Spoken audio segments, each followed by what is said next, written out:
what's happened to Carlos Baleba? It's gone from last summer, where United fans were begging for his signature, even for 100 million.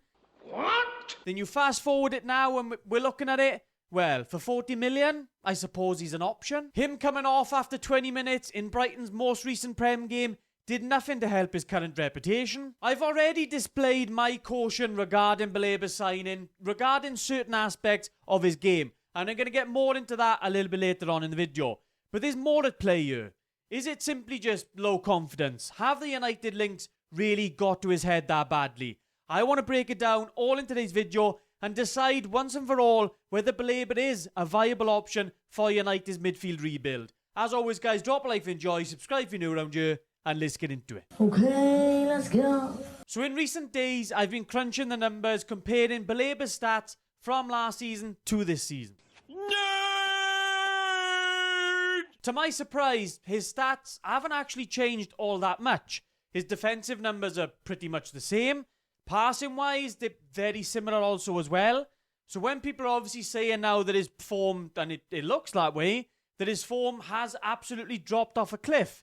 But the numbers don't represent that.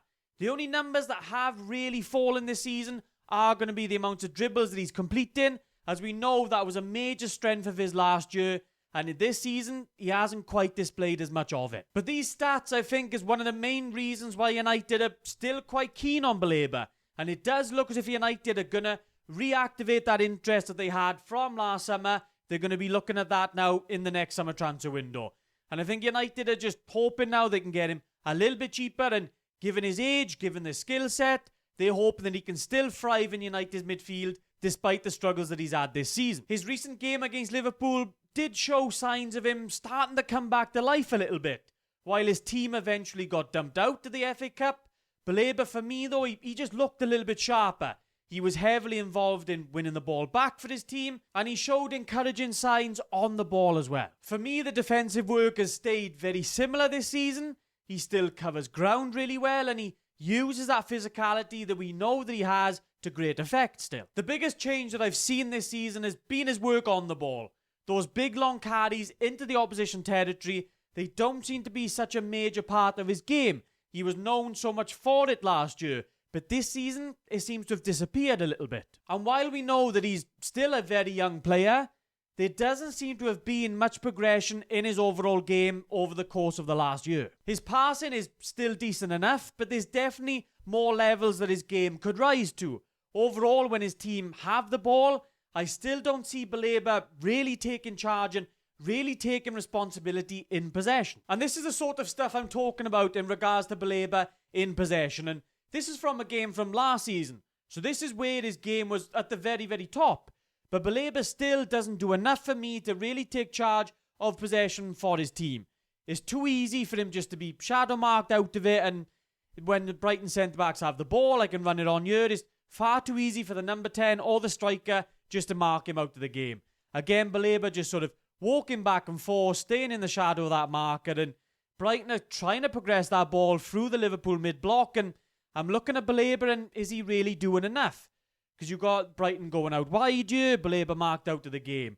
Brighton end up having to go backwards again, but it's Brighton's opposite sort of CDM making that sort of move to try and get the ball from the centre-back rather than Baleba, who's still just wandering around the pitch. So Brighton's other midfielder has to come, drop short for the ball and play that ball out wide and try and get Brighton advancing. Because Baleba still just doesn't really seem to do enough. And again, from the most recent game up against Liverpool this time around, so this is almost a year on, and I'm seeing very similar things from Baleba's game. So Baleba here, he could make a move to try and really show for the ball from that Brighton centre-back. But instead, he stays in the shadow of his marker. He does far too much of that, just pointing or where the player should pass the ball instead of just making himself available himself. One of the pet peeves of mine, because I've seen quite a lot of midfielders doing this, and obviously you think they're orchestrating the game by pointing out different passes, but it's not really needed. Just make yourself available. But Baleba doesn't do that, so the ball ends up going a little bit further forward. Liverpool can win that ball back, and then they can get a very dangerous attack on Brighton's back line. But you're looking at Baleba in this sort of instance, not doing enough to get on the ball and it happens far too often. This sort of stuff could be instructional by Hurtzler, and I'm not saying that obviously every single 90 minutes that I'm expecting every United midfielder to be constantly showing and running and making themselves available for the ball for the full 90 minutes. I'm not saying that. But for me, when I watch Baleba, he really just doesn't take charge of the possession for his team. And to be a number 6 for a very top team, which we're looking for United to be, does he do enough in that area? And that leads me on to talk about how Baleba would fit in at United. Because as of right now, we're back to looking for a partner for Kobbie Mainoo. We got off track for a little while because of a certain someone. But once again now, we're looking for a partner to complement Mainoo. And that's top priority for United now. And in terms of Baleba's work off the ball, I think that would complement Mainoo really well. Baleba being that dominant duel winner that we know that he can be, giving that obviously that added physicality to United's midfield, I think that's really what United are looking for in a partner for Mainoo. I do worry that they're both very young players, so you have that sort of experience issue to worry about as well. And do either of them have a good enough passing range? It's something that we've spoken about with Mainoo previously. Probably the one major area of his game from midfield is that passing range you look at. That's probably the one major weakness that he's got. It's still not a bad passing range by any stretch, but it's definitely an area that we're starting to see some improvement, but we do need to see a little bit more. And obviously with Baleba's game, that's an area where particularly this season, he has struggled as well. Because last season, if he can recreate the numbers that he was providing last season, then he'd be a very good option. Because the progressive passes last season, long passing numbers as well, was really good for Baleba last year. So while obviously the dribbling, all that side of things, really did take centre stage, actually Baleba's passing was a very underrated part of what he did last season. But obviously now you're looking at what he was doing this season, and it's not quite up to scratch. So again, we're banking on him recreating that form that he had from last year. But obviously you're looking at United again, and we're of course trying to replace Casemiro in our midfield, as well as obviously providing a partner for Kobbie Mainoo. So again, you're looking at how Baleba fits in and replaces someone like Casemiro. Well, defensively, again, he does seem as if he's got very good potential for that job. Casemiro's passing has been very underrated this season. But you're also looking at, with Casemiro, how dominant he has been in the air, sort of all round for United. Whether it's in the opposition box, in his own box, Casemiro has been such a stalwart for United in that area in recent seasons. So can Baleba do similar? Because while Baleba's frame is very strong, he's obviously quite a tall player as well, he doesn't quite win the amount of aerial duels that you'd expect him to. So in terms of being that dominant aerial ball winner for United, he doesn't quite match up to Casemiro in that standard. There's room to improve. But Baleba never really has shown sort of very good dominant aerial ball winning. So that's going to be an area where United now we're looking at him, and does he fit sort of the standard in that area as well? Another area which is going to cause some worries.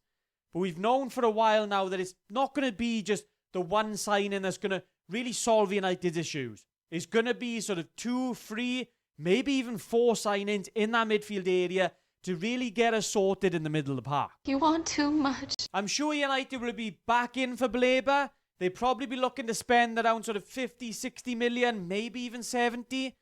But even then, while it's still cheaper than it was obviously last summer, it's still a huge risk. You're banking on that the potential that he showed last season rather than what he showed this season. And with money obviously potentially tight for United now, we still don't know whether we're going to have Champions League football. Obviously, that will help the funds. But with obviously United needing to spend so much in other areas as well, money is going to be tight. With our other targets, obviously Elliot Anderson attracting a bidding war, which we know probably the team cooking the books is going to win that one. You're so funny. The other Prem experienced players that United are really targeting, obviously the likes of Tonali, they're going to be very, very expensive. I ain't got that sort of money. I'm not paying 13 quid. No. I can definitely see why United will be going back in for Baleba, and personally, I don't hate it. Obviously, providing the fact you can bring his price tag down to a reasonable number, if you are going to be spending sort of 60 million plus on him, it's always going to be a huge risk. But if he can recapture what we obviously saw from last season, he could be unbelievable. And I think a lot of people are forgetting just how good he was last year. Because there's a reason why United were tempted to spend that money, and it's the reason why a lot of people thought that it was going to be money well spent. Whether this season's issues are down to confidence or whether his head has been turned by the United bid, you could obviously question his mentality if those things are the case. But then all round, Brighton also have been struggling this season. So you could also factor in the fact that his team this year haven't been doing as well as they were last season. So has that contributed as well to the bad form? But United will be hoping that this season is purely just a blip on the course of Baleba really reaching that full potential. And they're going to hope that if they sign him, that he can reach that full potential then in a United shirt. And if United can get him for anywhere sort of around that 50 million mark, then I think it represents a pretty good deal in today's market. Let me know what you guys think down in the comments down below. Would you sign Baleba for United this summer? And if so, how much would you really be willing to spend on him? Let me know what you guys think down in the comments. As always, guys, drop a like if you enjoyed the video, subscribe if you're new around here, and I'll catch you in the next one.